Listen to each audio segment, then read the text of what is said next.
السلام علیکم۔ ایک علاقے میں ایک بابا جی کا انتقال ہو گیا۔ جنازہ تیار ہوا اور جب اٹھا کر قبرستان لے جانے لگی تو ایک آدمی آگے آیا اور چارپائی کا ایک پاؤں پکڑ لیا اور بولا کہ مرنے والی نے میرے 15 لاکھ دینے ہیں، پہلے مجھے پیسے دو پھر اس کو دفن کرنے دوں گا۔ اب تمام لوگ کڑے تماشے دیکھ رہے ہیں۔ بیٹوں نے کہا کہ مرنے والے نے ہمیں تو کوئی ایسی بات نہیں کی کہ وہ مقروض ہے، اس لیے ہم نہیں دے سکتے۔ متوفی کے بھائیوں نے کہا کہ جب بیٹی ذمہ دار نہیں تو ہم کیوں دے؟ اب سارے کڑے ہیں اور اس نے چارپائی پکڑی ہوئی ہے۔ جب کافی دیر گزر گئی تو بات گھر کے عورتوں تک بھی پہنچ گئی۔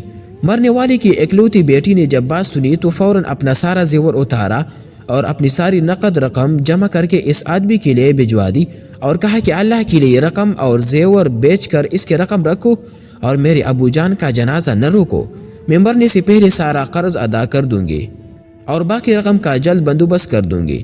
اب وہ چارپائی پکڑنے والا شخص کھڑا ہوا اور سارے مجمع کو مخاطب ہو کے بولا، اصل بات یہ ہے کہ میں نے مرنے والی سے 15 لاکھ لینا نہیں بلکہ اس کا دینا ہے، اور اس کے کسی وارث کو میں جانتا نہ تھا تو میں نے یہ کھیل کھیلا۔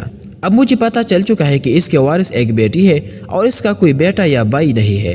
اب بھائی منہ اٹھا کے اسے دیکھ رہے ہیں اور بیٹی بھی۔ دوستو، بیٹی والے خوش نصیب ہے، لہٰذا بیٹی کی پیدائش پہ خوش ہونا چاہیے نہ کہ غمگین۔ بیٹیوں کی شریعت میں بہت فضیلت بیان کی گئی ہے۔